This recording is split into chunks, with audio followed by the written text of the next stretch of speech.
On a Labor Day weekend, Sunday, September 3rd, 1995, a 28-year-old Paris-born Iranian-American named Pierre Omidyar had some time on his hands. Pierre was a self-taught programmer, a talented one, it turns out. He had a job at a Silicon Valley startup back in 1995. He also had his very own website, which was relatively rare in 1995. And most of the content of his website was on his personal concern about the Ebola virus. But as I said, he had some time on his hands over the holiday weekend. So he cobbled together a little code to expand his personal website to enable the listing of a direct person-to-person auction website for collectible items. He called it Auction Web. First item sold, it turns out, in a now well-known story, was a broken laser pointer. As legend has it, Omidyar felt that his business presentations lacked pizzazz, and his impulsive solution was to buy a $30 laser pointer to spruce up his PowerPoints. That would do the trick. History doesn't record whether he ever got to use the laser pointer, but it was soon broken and new batteries didn't help. So what the hell, he listed it on his brand new auction website, the ultimate test of the online auction concept. He was clear, the damn thing didn't work. He started the bidding off at $1 and forgot about it. In the first week, there were no bidders. By the second week, someone had actually bid $3 and then $4. Now recall this was Omidyar's personal website, which originally focused mainly on issues related to the Ebola virus, and there was no marketing. How did people find this most curious auction item, particularly people interested in broken consumer electronics? By the end of the 2-week auction, the bidding had reached $14. Omidyar was astonished that anybody would want a non-functional laser pointer and contacted the winning bidder to ask if he understood that the laser pointer was broken. And the responding email from the buyer explained that he was in fact a collector of broken laser pointers. It foretells much of what is to come. Who had a clue that there might be a market for such things? Other items appeared on Auction Web in the first few weeks as Omidyar basically experimented with his new site.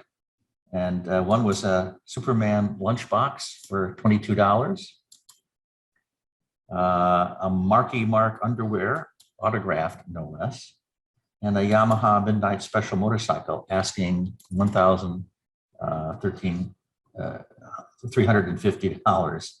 Surprises soon followed that were quite similar. The business exploded as participants began to trade goods of unimaginable variety. This initial obscure site was taking off.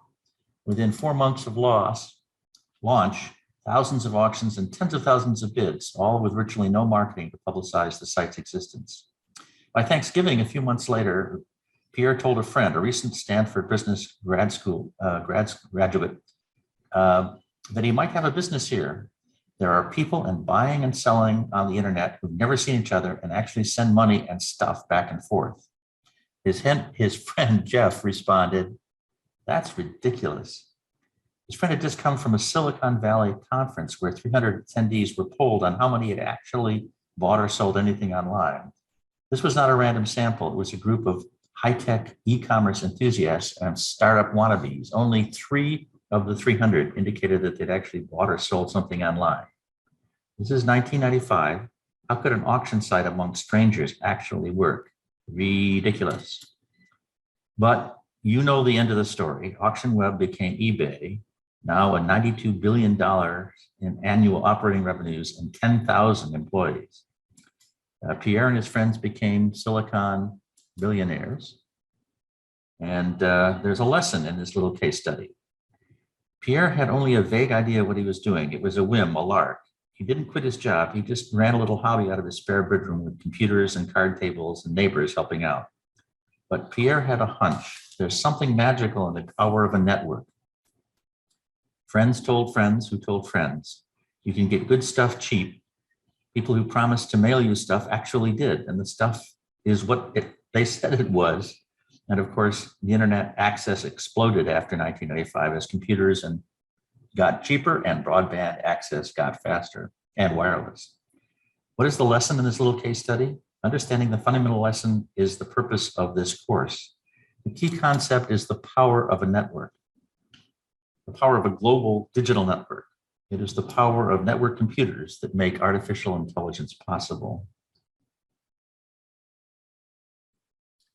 This is a course in how networks work, how networks sometimes break, how networks reinforce bias, how they create billions of dollars of wealth, how false information can get halfway around the world before the truth boots up its laptop.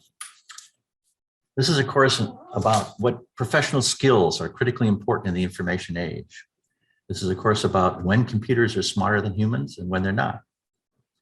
When you finish this course, you will have mastered some new ideas, most of them pretty important, most of them career relevant. Maybe you know some of them already. The Matthew effect, the secret of PageRank, the small world effect, Dunbar's numbers, the 5 principles of internet architecture.